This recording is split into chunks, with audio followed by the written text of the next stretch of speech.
Hello and welcome to BG24 Public Affairs Show. I'm Gary Malveaux and this is DeMonte Quincy and Jasmine Burnett. On tonight's show, we will be joined by two representatives from the BGSU Graduate Student Senate. They will be here to talk about how they are teaming up with the Multicultural Affairs program to help break stereotypes. Then later on, we'll be joined by a member of the BGSU Quidditch team. She'll be here to explain the game and the program and maybe show us a thing or two. That sounds like a lot of fun. Later on, we will also be joined by a woman from the BGSU National Council of Negro Women Incorporated. She will be here to talk about the importance of Black History Month, and she will also be telling us about their Ladies' Choice Prom they'll be hosting later this month. Then we will be sitting down and chatting live about all things happening in the world of pop culture. You wouldn't want to miss it. It all happens after the break.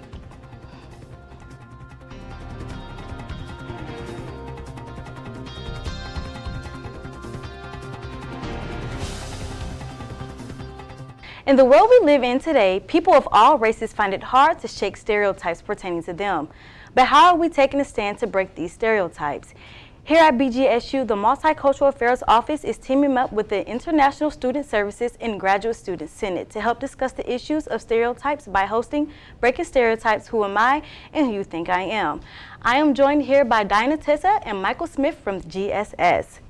Nice to have you here. Thank you for having us. All right, so Michael, what is your role as the president? My role as the president is to serve as the representative voice of graduate students at Bowling Green State University. So I serve as the leader of the executive team that runs the Graduate Student Senate, and then the Graduate Student Senate brings ideas to the floor from their representative students.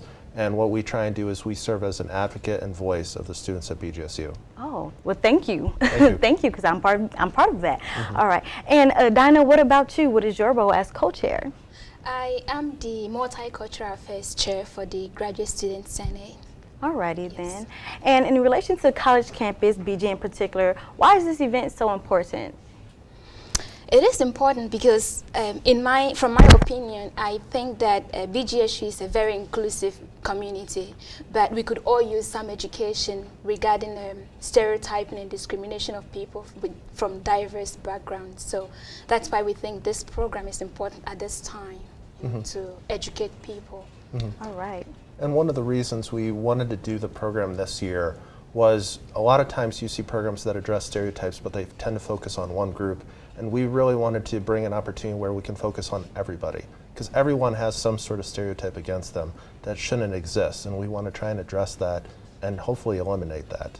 All right. And how are stereotypes problematic? They are because they do not only affect a person's physical self, they affect his or her internal selves, you know. And when one of us is not okay, the whole community is not okay. And mostly I think that we stereotype groups of people out of ignorance. We say certain things about groups of people that we do not know are hurtful to such people. And so once we are able to bring such issues on the table and address them, educate people on it, I think that we are going to get over some of these issues with time. All right. And, you know, what inspired this event? What inspired this event was I kind of came in this year and I really wanted to be a very look at everything type approach, and I wanted to have everyone who serves with me as a leader to bring their own ideas. And this was really born out of Dinah Tessa, who from our Multicultural Affairs Chair, and our International Affairs Chair, Miriam Kamran. And they came up with this idea, and I was just like, this sounds like a great idea, run with it. All right, so we're going to do a little stereotype test, and I'm going to say a couple of words or some phrases, and I just want you to think, since we're on a college campus, who have you heard, you know, someone say, oh, that sounds like such and such, okay? All right, and any of you can answer, you know, I'm not, you know, keeping points or anything like that. Okay, so you're only here for a full-ride scholarship, you're pretty big, you're not smart, and you sleep with a lot of girls. You want it?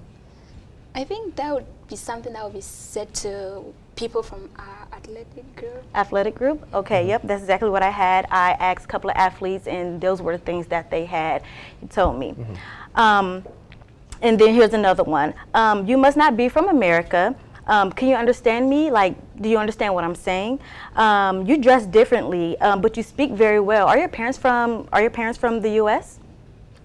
That one, I would assume might affect our international student population. Yes, yes. Like I said, just ask like a random people, random students or random international students, and those are some of the things that they say. And it was like really provoking to me. I'm like, I can't believe like really people really take the time to say these things. So on the event that is happening on February 24th, what can we expect from that event? Okay, so the event is bringing together people from diverse backgrounds. So we are going to have a Latino on the panel. We are going to have an African American, somebody who identifies as LGBTQ. We are also going to have a Muslim on the panel. And so these panel members are going to discuss or share their experiences with stereotyping and how they handle those situations. And there will be time for participants to engage the panel members and for the panel to educate them on how we mistakenly put people into groups and how we can get over that issue. Well, thank you so much for even bringing up this event, because like you said, we do need to break the barrier of stereotypes, and this does affect people internally more so than it does on the outside. That is all the time that we have for now. Be sure to attend Breaking Stereotypes, Who Am I and Who You Think I Am on February 24th. Stay tuned, because when we come back, Gary will be here with a member of the BGSU Quidditch team. For anyone who has read or watched the magical series of Harry Potter, it is well known that the famous game in the series is Quidditch, and it was loved by all fans.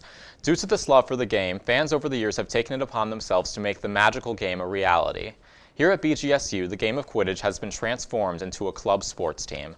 I'm joined today by Perry Yost, the chaser and secretary of the BGSU Club Quidditch team. It's great to have you here. Thank you. Great to be here. So this is not just a game for Muggles anymore, it's a game for everyone, correct? Right, yeah, Okay. It's kind of evolved. So tell us about the game a little. How did it come about, the origin of the game? Well, it started at a college, and it's Middlebury College, not so big anymore up there, but it kind of spread. Originally, you had to wear capes, and if you got hit with a bludger, you had to spin around 3 times. Since then, it's kind of become a lot more physical. Now it is worldwide. We have teams from all over the globe. So Australia has teams, Germany, Mexico, but it's really main here in the US that we actually have a World Cup and nationals.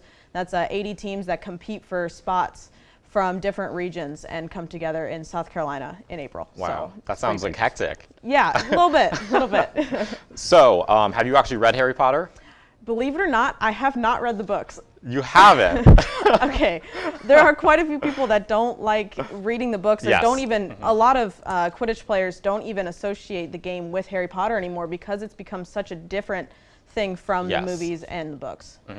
Now, do you think there's a kind of stigma attached to the sport? Like, people think it's just like a kind of a joke, not like a real sport? Oh, absolutely. A lot of people are like, oh, it's just a bunch of nerds running around with brooms, they don't know how to be an actual athlete. But reality, if I always tell people, come play one practice with us, come watch one game, you'll see it's a lot different than what you think. We have a lot of ex-football players, ex-rugby players. I'm a basketball player myself. So you have a lot of people that come from athletic backgrounds coming together to play this sport. Can you give us a quick summary of the rules and show us Yeah. what Okay, so there are 4 main positions in Quidditch. Chasers, they wear white headbands. That's what I am.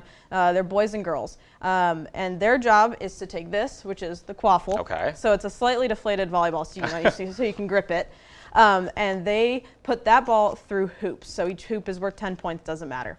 Now, the defense of the game is used with this. This is a bludger. All right. There are 3 of these on the pitch at all times.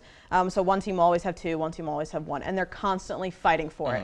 So their job is to hit the other team with this ball. Now, they can hit you anywhere. So if you want to get hit in the face, this is the sport for you. And so they hit you with this. You have to get off your broom, run back to your hoops, and touch it. It kind of basically takes you out of the game. It's like a handicap. So it's the main defense of the sport.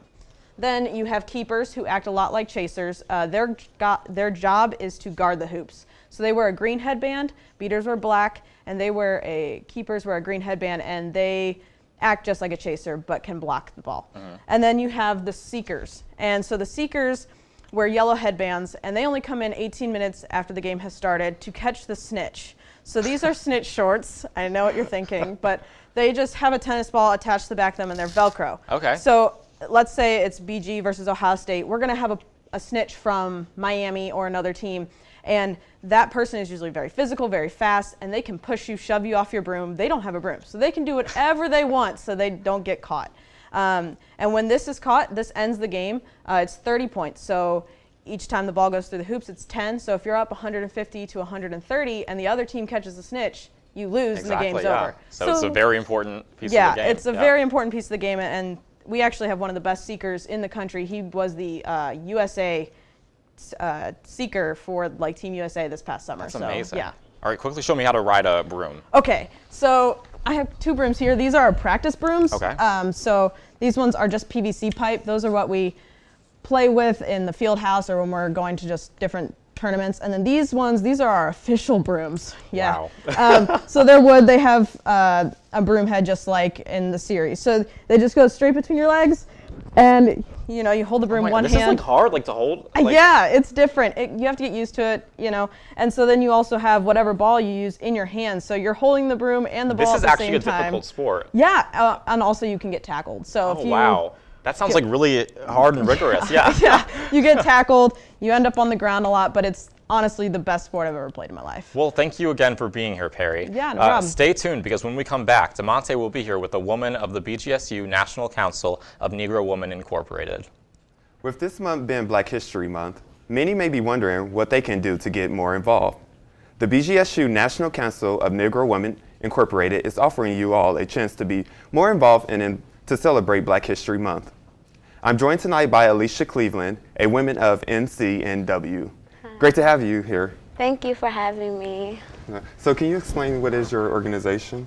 Well, the National Council of Negro Women, we're a Black organization on campus, and our mission is to promote, advocate, lead, and unify African American women on campus, and also focus on other women on the campus. Okay, so I hear that y'all having this masquerade ball, this Yes. Ladies' Choice Prom. Can you explain about that event? Okay, so we're having Ladies' Choice Prom this year, and the theme is the Masquerade Ball. And the point of this is so we don't have to identify ourselves like we do every day. So we decided to wear a mask so everyone can just come with no identification and just enjoy a night of fun with everyone. And I feel like that's a great way to bring unity to this campus. So what it means when it's Ladies' Choice? Well, pretty much like you could choose if you want to go with someone, if you don't want to go with someone. Is it just like ladies, or can I like come and like? Yeah, it's for everyone. Can it turn into DeMonte Choice Prom? Yeah. Okay. So can you tell us what about the importance of? We're going to try to tie it back into to y'all mission, but what is the importance of like Black History Month?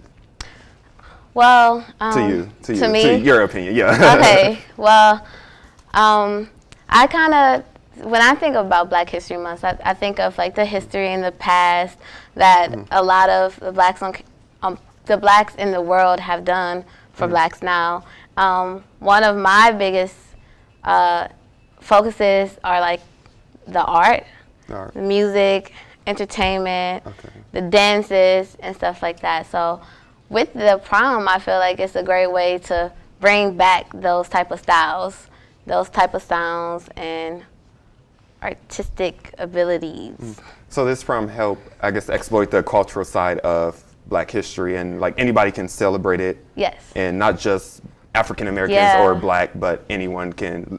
It's give everyone a chance to learn about the Black culture and what's out there in their culture and what's like, I guess, popular or not. Okay. And the prom help do that. Okay, so see your flyers, Beyonce on it. Do you think Beyonce is a great representation of the Black community in the entertainment industry? I do. I also feel like she's a great influence for blacks, and especially for a lot of the women, especially with the recent album she released. It was for like women empowerment, and that's what NCNW we stand for. So we kind of wanted to use Beyonce as also an advocate face for our organization, as she is for herself and many other girls. Yeah, because her last album was Empowerful, and I know she talked about her insecurities, and then also she's a representation of women anywhere, and anybody can relate to her. And as a black woman or African American woman, and then with your organization, National Council of Negro Women, and helping empowerment of those women. I think she's a great representation. Yeah, we want everyone to come to prom looking and feeling flawless. Flawless. As Beyonce would say. I want to come, yeah. I spoke with one of your members, and I was like, can I come? Can it be DeMonte Choice? Can I come? Is it just ladies? So can you like restate when is your prom, the time, the theme? Okay, so the Ladies' Choice Prom is February 28th, 2015. It starts at 8 p.m. and it's over at 11 p.m. It's in O's Camp, room 101, and it's a masquerade ball. And we provide all the masks for everyone. Okay. And it's $7 single and $12 for couples. That's a great deal. Thank you for being here. Thank you. Stay tuned, because when we come back, we'll talk about things happening in the world of pop culture. Welcome back to the BG24 Public Affairs Show. So it's that time again. Yes, it is. And speaking of that time again, SNL had their 40th anniversary. Yes. This past weekend. The show itself was 3 hours long, and it had everybody there. Anyone you could think of was there. I know. It's great. The opening skit, Jimmy Fallon and Justin Timberlake. Yep. Amazing. It was so good. Yeah. Amazing. I They know. did their rap duo. They did a little classical. They did everything. I think they're so great together. They're Like them as a very pair. great. Don't you think so? I didn't know that Justin Timberlake was like, I knew he was a good actor, but I didn't know he was like, He's good in really improv. funny. Yeah, like I feel like he should be a normal like cast member on the show. Like I feel like he'd do really well. He's well rounded, and he been on like SNL as a guest host for like plenty of time because they love him, and Yeah, they plus do he love can him. bring the music too Yeah, as exactly. a performer. well, he did. He also did like Disney, like what Mickey Mouse Club. Yeah, Mickey Mouse Club with yeah, Britney so Spears. that's Long time where ago. that's where he began. Yeah. So that was really Yeah. cool. But like I said, they started off, with their opening rap duo, and they performed their favorite song, Blank in the Box. Yes. And I was just like, okay, JT, bring it on know. home. Lovely, lovely show. Did you see that Taylor Swift was on the SNL 40th special? I did see that, Taylor Swift. What do you want to say about Tay Tay? I thought she was great. People didn't laugh though. I thought it was like kind of awkward because like she was saying jokes and they were like, huh, huh, huh. But do you think she was funny though? I thought she was pretty funny. I was You're a laughing. Taylor. You're a I'm a Swiftie, so She I has don't a know. different sense of humor. I don't want to say like corny, but you She's have like to like quirky. Quirky, yeah. All right. Well, Twitter beef. Who is it this time? Amber Rose and Kim Kardashian. Khloe And Kardashian. Khloe Kardashian. Yes. I am a Kardashian fan. Okay.